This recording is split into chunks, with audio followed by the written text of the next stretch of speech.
गाय माता ने बताया, मनुष्य किस श्राप के कारण अपने शुभ काम को करने में विफल हो जाता है। गाय माता की इस चमत्कारी कथा को जो भी व्यक्ति ध्यानपूर्वक सुन लेता है, उसके जीवन में आने वाले सभी कष्टों का निराकरण होना सुनिश्चित हो जाता है। और इस कथा को सुनने मात्र से ही मनुष्य के जीवन से गरीबी का नामो निशान मिट जाता है।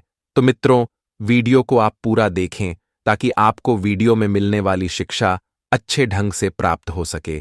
क्योंकि मित्रों, महाशिव पुराण में कहा गया है कि यदि कोई भी मनुष्य यदि किसी भी ज्ञानी पुरुष से ज्ञान ले रहा हो, अर्थात शिक्षा ले रहा हो, तो उसे उस शिक्षा को पूरा लेना चाहिए। तो मित्रों, आपका बहुमूल्य समय नष्ट न करते हुए हम आपको कथा की ओर ले चलते हैं और आपको ये भी बताते हैं कि जिन घरों में ये दो लोगों का निवास होता है, उस घर में कभी भी संतुष्टि नहीं रहती है और उस घर में माता सरस्वती कभी भी वास नहीं करती है। तो आइए मित्रों, आपको कथा की ओर ले चलते हैं। एक समय की बात है, भगवान विष्णु और माता लक्ष्मी जी क्षीर सागर में शेषनाग पर विराजमान थे। तभी वहां पर नारद मुनि जी का आगमन होता है और नारद मुनि जी भगवान श्री हरि विष्णु जी और माता लक्ष्मी जी जो प्रणाम करते हैं, तभी ऐसा देख भगवान श्री हरि विष्णु जी अपना आशीर्वाद देते हुए कहते हैं, आयुष्मान भव मुनि जी। कहिए कैसे आना हुआ? क्षीर सागर में सब कुशल मंगल तो है ना? तब नारद मुनि जी भगवान श्री हरि विष्णु जी से कहते हैं, प्रभु सब कुशल मंगल है, परंतु प्रभु मेरे हृदय में कई दिनों से एक प्रश्न उठ रहा था, तो मैंने सोचा क्यों ना हम प्रभु जी के पास जाए और उनसे पूछ ले। तब भगवान श्री हरि विष्णु जी नारद मुनि जी से कहते हैं, कहिए मुनिवर, आपके हृदय में ऐसा कौन सा प्रश्न उठ जो आप सीधा क्षीर सागर में ही चले आए। तब नारद मुनि जी अपना प्रश्न भगवान श्री हरि विष्णु के समक्ष रखते हुए कहते हैं, प्रभु पृथ्वीलोक पर मनुष्य किस श्राप के कारण अपने शुभ काम को करने में विफल हो जाता है। नारद मुनि जी ने जैसे ही ऐसा प्रश्न पूछा, वैसे ही क्षीर सागर में गाय माता का आगमन होता है और गाय माता क्षीर सागर में नारद मुनि जी को देखकर असमंजस में पड़ जाती है और नारद मुनि जी से कहती है, क्या बात है नारद जी, आज आप तीनों लोकों के देवता अर्थात भगवान श्री हरि विष्णु जी के पास पधारे हैं, सब कुशलता तो है ना? तब भगवान श्री हरि विष्णु जी गाय माता से कहते हैं, हे देवी नारद, मुनि जी के हृदय में एक अद्भुत प्रश्न उठ रहा था, परंतु नारद मुनि जी को उस प्रश्न का उत्तर मिल नहीं रहा था। इसीलिए नारद मुनि जी सीधा क्षीर सागर चले आए हैं और अब आप आ ही गई हैं, तो नारद जी के हृदय में उठ रहे प्रश्नों का उत्तर देके ही जाना। अब ऐसा सुन गाय माता भगवान श्री हरि विष्णु जी से कहती हैं, प्रभु आप तो स्वयं तीनों लोकों के देवता हैं, आपसे भला कौन किसी के प्रश्नों का उत्तर दे सकता है।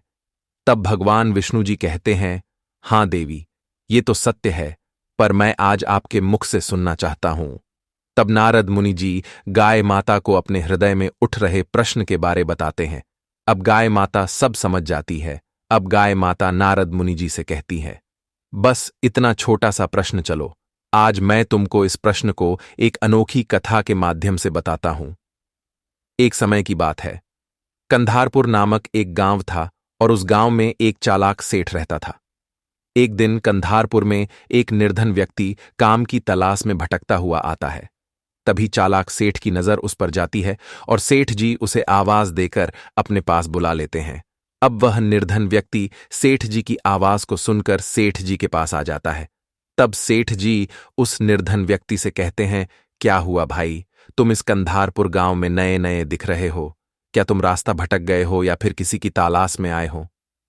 तब वह निर्धन व्यक्ति सेठ जी से कहता है, नहीं सेठ जी, मैं रास्ता नहीं भटका हूं, बल्कि मैं काम की तलाश में इधर उधर कई दिनों से भटक रहा हूं, परंतु मुझे अभी तक कहीं भी काम नहीं मिला है।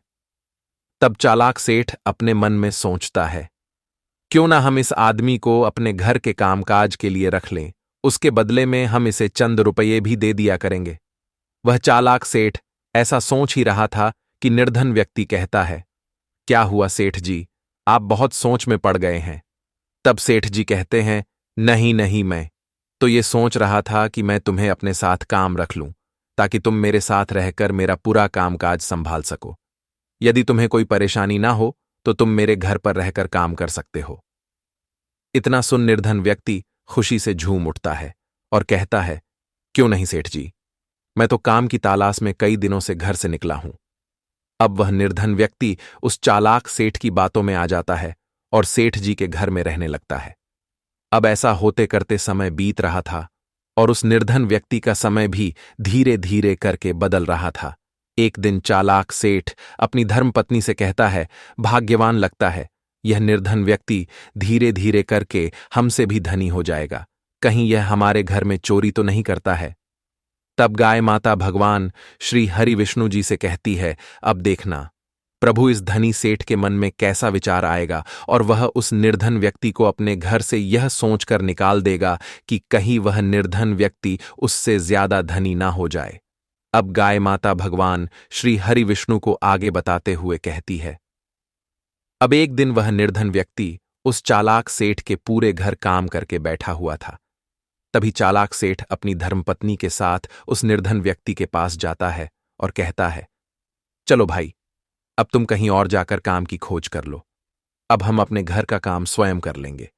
तब वह निर्धन व्यक्ति सेठ जी से कहता है, क्षमा करे सेठ जी, पर मैं कुछ समझा नहीं, आप कहना क्या चाहते हैं और आप मुझे काम करने से क्यों मना कर रहे हैं? यदि मुझसे कोई त्रुटि हुई हो तो मुझे क्षमा कीजिए सेठ जी, पर ऐसा अन्याय मत कीजिए। तब सेठ जी कहते हैं, नहीं नहीं, आपसे कोई त्रुटि नहीं हुई, बस अब हम ये चाहते हैं कि हम अपने घर का काम स्वयं करें। इतना कहकर सेठ जी उसे अपने घर से निकाल देते हैं।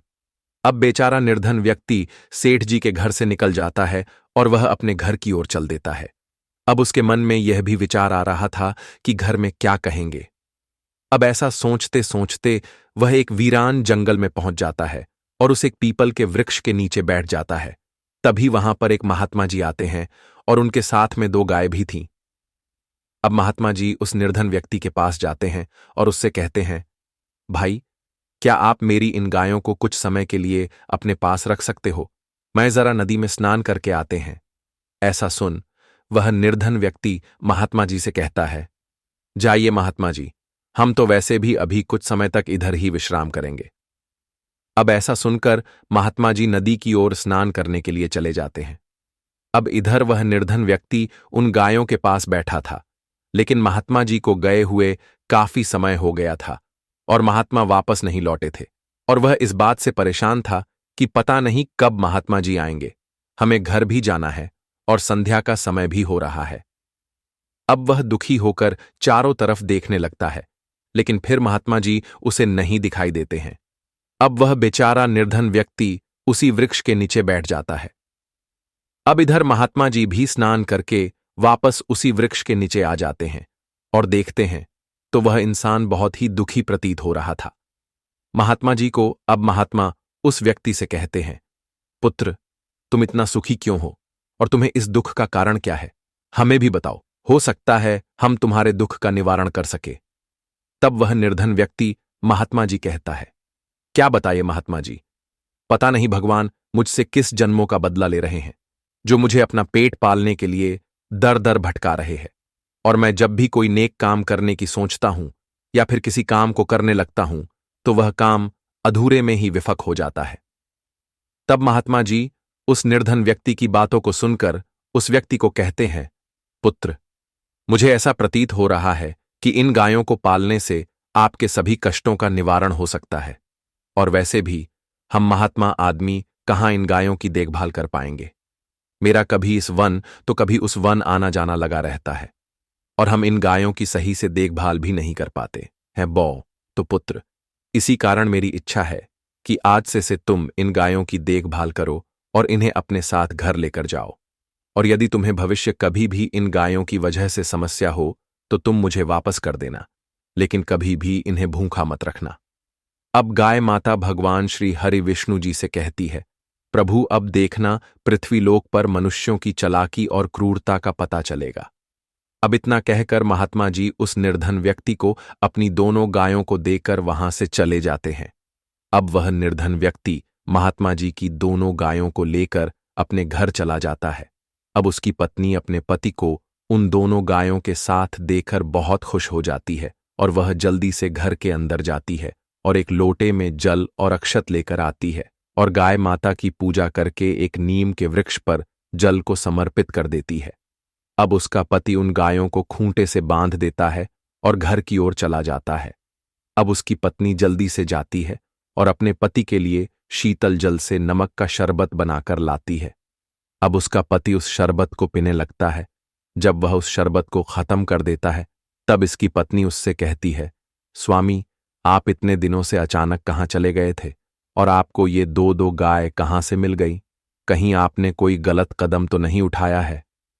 तब ऐसा सुन निर्धन व्यक्ति अपनी धर्मपत्नी से कहता है, भाग्यवान, मैं धन से भले ही गरीब हूं, लेकिन मैं अपने स्वार्थ के लिए कभी भी गलत कदम नहीं उठाऊंगा।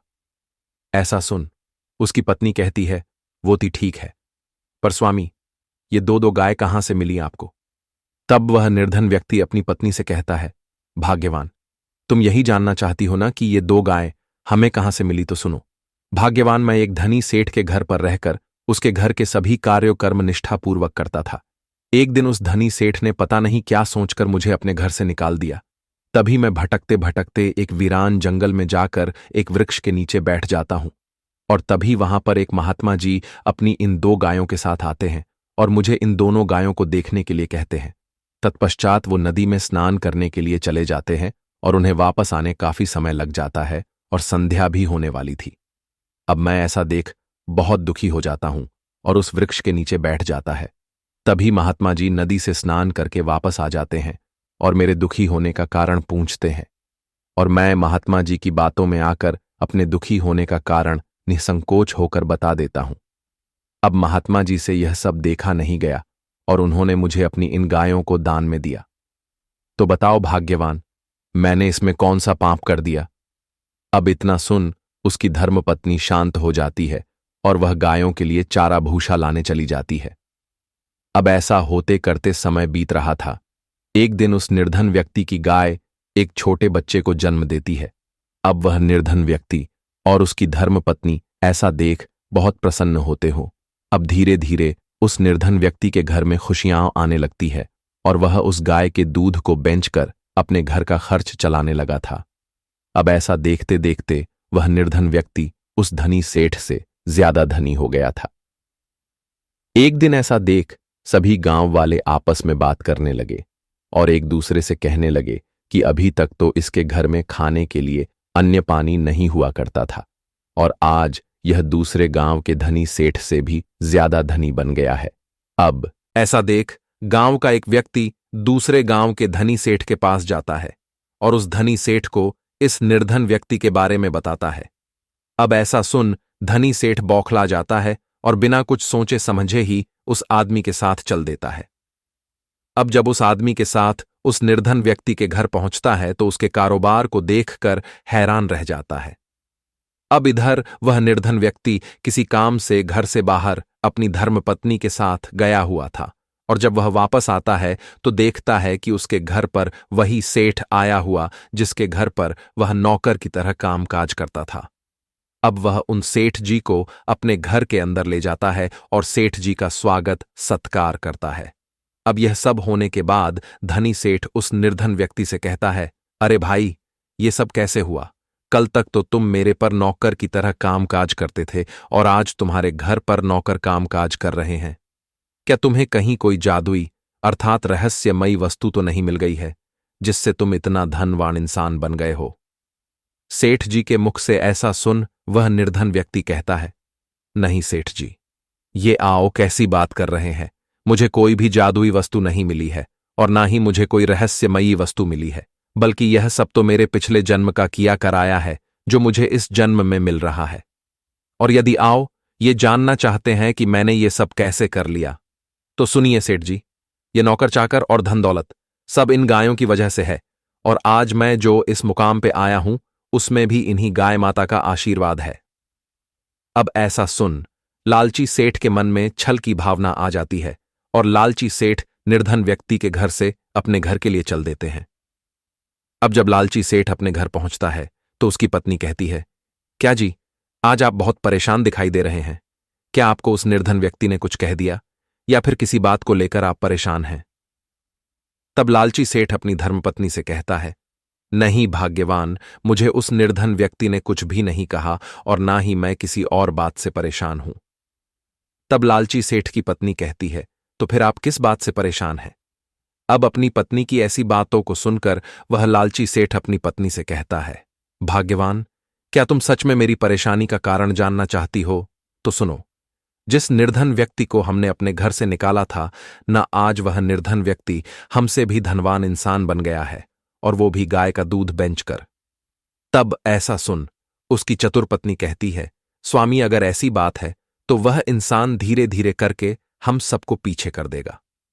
लालची सेठ अपनी की बातों को सुनकर कहता है, भाग्यवान, मेरे मन में तो एक लालसा जागृति हो रही है। क्यों ना हम उसकी दोनों गायों को चराकर अपने घर ले आए, और फिर वह निर्धन व्यक्ति आगे नहीं बढ़ पाएगा। अब गाय माता भगवान श्री हरि विष्णु जी से कहती है, प्रभु, अब सुनना कि पृथ्वी लोक पर मनुष्य कितना गिर चुका है और वह दूसरे को क्यों नहीं बढ़ने देता। अब भगवान श्री हरि विष्णु जी कथा को ध्यानपूर्वक सुनने लगते हैं।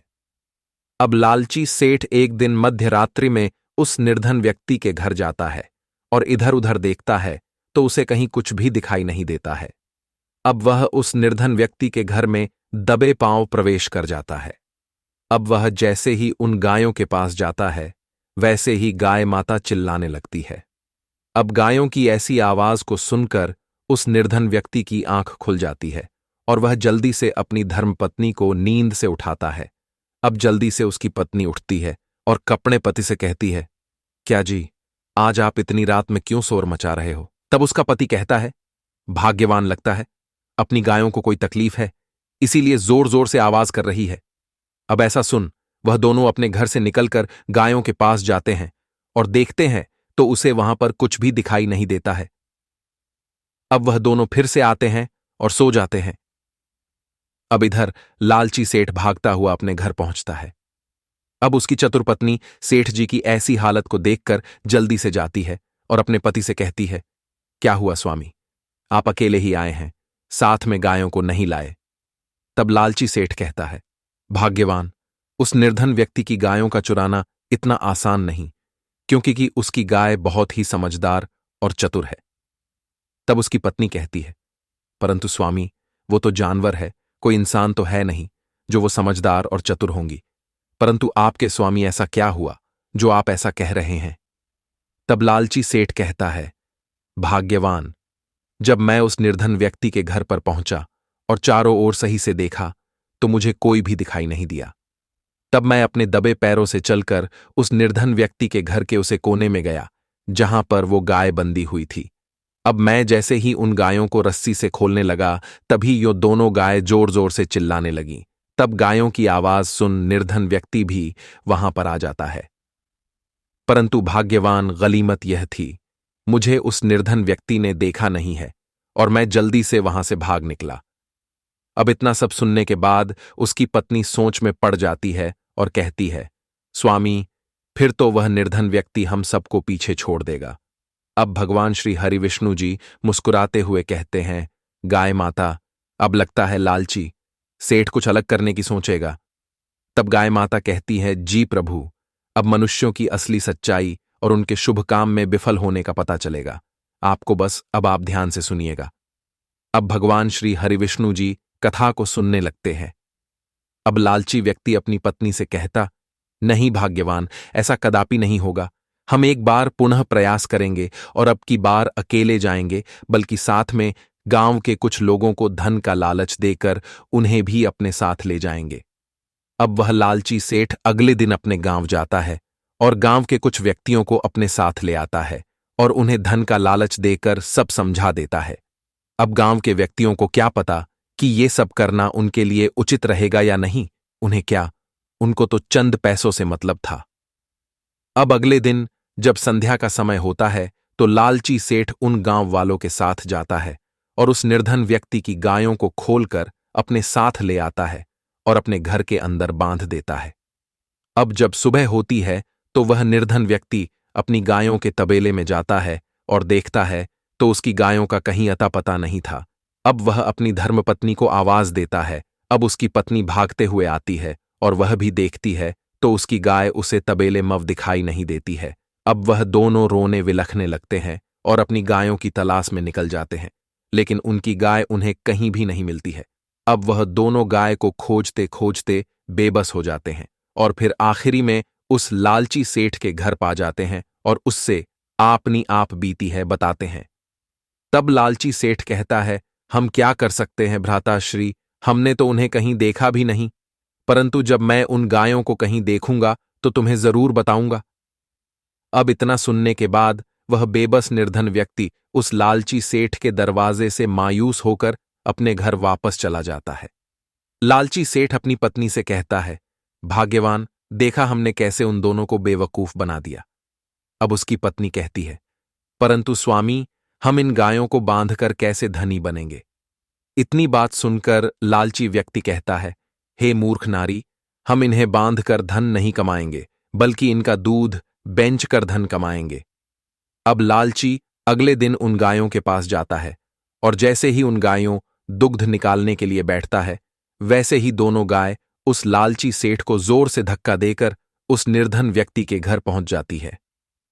अब वह निर्धन व्यक्ति उन गायों को देखकर बहुत खुश होता है और जल्दी से उन गायों को अपने तबेले में ले जाकर बांध देता है।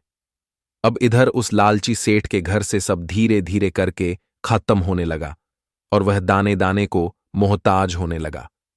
तभी उसकी चतुर पत्नी को समझ आता है और कहती है, लगता है स्वामी, हमने उस निर्धन व्यक्ति की गायों को चुराकर बहुत की गलत किया है, क्योंकि जब से हमने ऐसा किया है तब से मानो हमारे ऊपर दुखों का पहाड़ टूट गया हो। अब एक दिन एक महात्मा जी उस लालची सेठ के घर के सामने से निकल रहे थे। तभी उस चतुर नारी की नजर महात्मा जी लर पड़ जाती है और वह चतुर नारी महात्मा जी के पास जाती है और महात्मा जी को अपने घर की ओर लेकर आती है। अब महात्मा जी कहते हैं, बेटी, क्या हुआ जो तुम आज हमें अपने घर लेकर आई हो।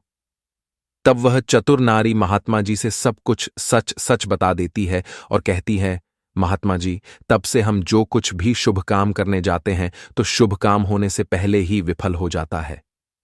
अब महात्मा जी चतुर नारी की बातों को सुनने के बाद कहते हैं, बेटी, तुमने बहुत ही गलत कदम उठाए थे और तुम्हें इसका परिणाम भोगना ही पड़ेगा, क्योंकि शिव पुराण में कहा गया है कि हमें कभी भी लाचार और बेबस इंसान के साथ छल कपट नहीं करना चाहिए और ना ही किसी जीव जंतु के साथ दुर्व्यवहार करना चाहिए।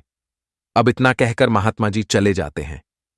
अब महात्मा जी को बातों को सुनकर लालची सेठ और उसकी चतुर पत्नी दोनों अपनी चालाकी से शर्मिंदा हो जाते हैं और दोनों उस निर्धन व्यक्ति के पास जाते हैं और उससे क्षमा मांग लेते हैं। अब वह निर्धन व्यक्ति धन से गरीब जरूर था, पर दिल का बहुत ही नेक था। अब वह बेचारा उन दोनों को शर्मिंदगी को देखकर उन्हें अपने गले से लगा लेता है और उन्हें क्षमा कर देता है। अब सभी गांव वाले महात्मा जी के द्वारा मिली प्रेरणा से प्रसन्न होकर उस निर्धन व्यक्ति के साथ मिलजुल कर रहने लगते हैं। अब गाय माता भगवान श्री हरि विष्णु जी से कहती है, देखा प्रभु, पृथ्वीलोक पर इंसान कैसे अपने शुभ काम को करने में विफल हो जाता है। अब गाय माता की कहानी नारद जी को भी अच्छे से समझ में आ जाती है और भगवान श्री हरि विष्णु जी भी गाय माता की कथा को सुनकर प्रसन्न हो जाते हैं और अपने लोक क्षीरसागर वापस चले जाते हैं। तो मित्रों, यह कथा आपको कैसी लगी? आप हमें कमेंट करके जरूर बताना। जय श्री कृष्णा।